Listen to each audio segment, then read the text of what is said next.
Magandang araw sa atin mga kalingap. Mga kalingap VNC, may pinabilib ang Team Kalngap.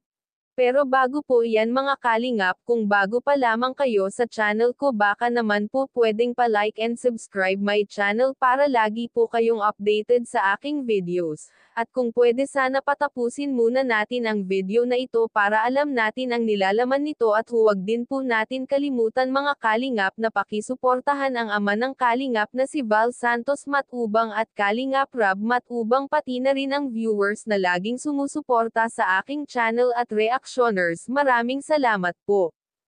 Mga kalingap, VNC, nag-open ito kay Kuya Rab tungkol sa kanyang mga nararanasan.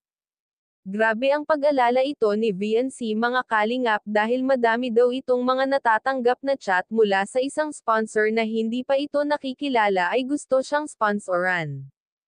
Kaya mas gusto niya itong sabihin kay Kuya Rab para hindi na maulit muli ang mga nangyari sa ibang beneficiaries.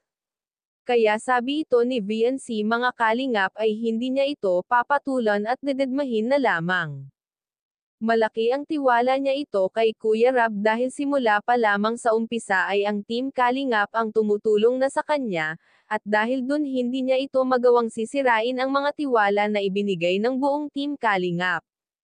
Sila ang dahilan kung bakit nabago at naging maayos na ang buhay nila ngayon, buong pamilya. Kaya sinabihan ito ni Kuya Rab si VNC ay basta lagi siya mag-iingat.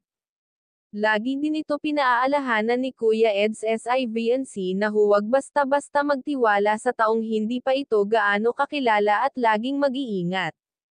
Kaya sabi ni Kuya Eds ito sa kanya ay palagi niya daw ito bibisitahin si VNC at kukumustahin para sa kaligtasan nito.